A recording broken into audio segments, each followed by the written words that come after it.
Ah, there's a pause button. Hello, everybody. This is Phil, and I'm here with Word Origins number 17. Yes, we're still in quarantine, but it's getting better. Today we're going to talk about the theater. The theater. All the world's a stage, and men and women are actors upon it. We have our entrances and our exits, and we strut our stuff for a while, and then we're going, okay, hey, that's Shakespeare. I bet you didn't think I knew Shakespeare, huh? I do. I've never met him, but I mean, when I was in high school, I was in several Shakespeare plays. I always played the women, because, well, just because I was short. All right, that's the truth. Today with the theater, and Shakespeare wrote his wonderful plays about 600 years ago. People have always been interested in watching others perform, watching others do things, comedies, tragedies, drama. But it goes back a long way. Now, 2,000 years before Shakespeare wrote, the Greeks had already had a pretty good tradition of dithyrambs, or singing about the epics. And now today I'm going to talk to you about the word thespian. You may have heard that sometimes. It's not too obscure. Thespian is a person who's associated with the stage. I remember telling my mother, "Mom, I'm a thespian," and she looked at me like, "Well, we'll love you anyway, son." Um, anyway, so thespian goes back a long way. In about 600 years BC, that's, what, I don't know, 2,600 years ago, the Greeks had these wonderful things.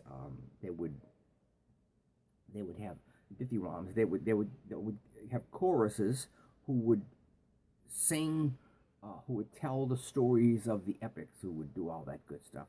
Well, and they had a competition one year.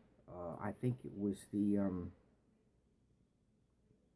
tyrant Pisistratus. Pisistratus in about 534 BC, somewhere up in there.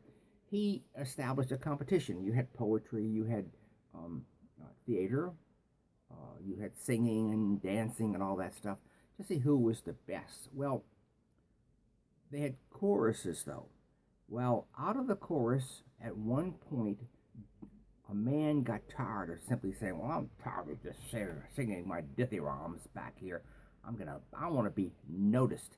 And he jumped onto a wagon during during the performance of the competition, and he started emoting, saying his part as if he were the character. This was the first time this happened. So his name was Thespis. Thespis. I'm not lisping. Thespis, and he became known for they won the competition. Now he was excited. He didn't start the idea of using masks to show that I'm the hero or I'm the villain, but he adopted it to where he stood out from the crowd, from the chorus, and from his name we get this word thespian. And as a side note, Thespis took his fame from winning. He took it on the road. He had the very first road show. He got wagons, and he got other actors. He got masks, and he would travel around Greece and do his thing.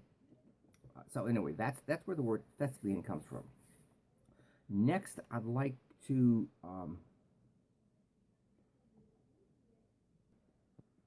I want to tell you more about there's one phrase that comes from the theater. It's called "to steal my thunder." It means to preempt, to draw attention to yourself away from the person who should be getting the attention, to steal somebody's thunder, to take it away from them in favor of yourself.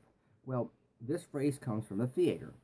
We know pretty much when exactly this happened. It's 1709, which would put it, what, 300 years ago?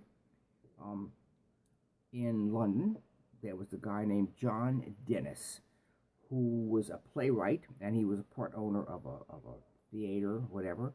But he wrote plays, and he also did everything backstage that he could to help the play along. Well, he wrote a play that was very unsuccessful, but he invented a machine that made thunder. It was a big roll thing that you would crank like this with a sheet on it, and it would, and then thunder off stage. He could make the sound effects. So John Dennis invented this for a play, but his play was very short run. It flopped. But then, right after him, another theater company came in. They put on a play,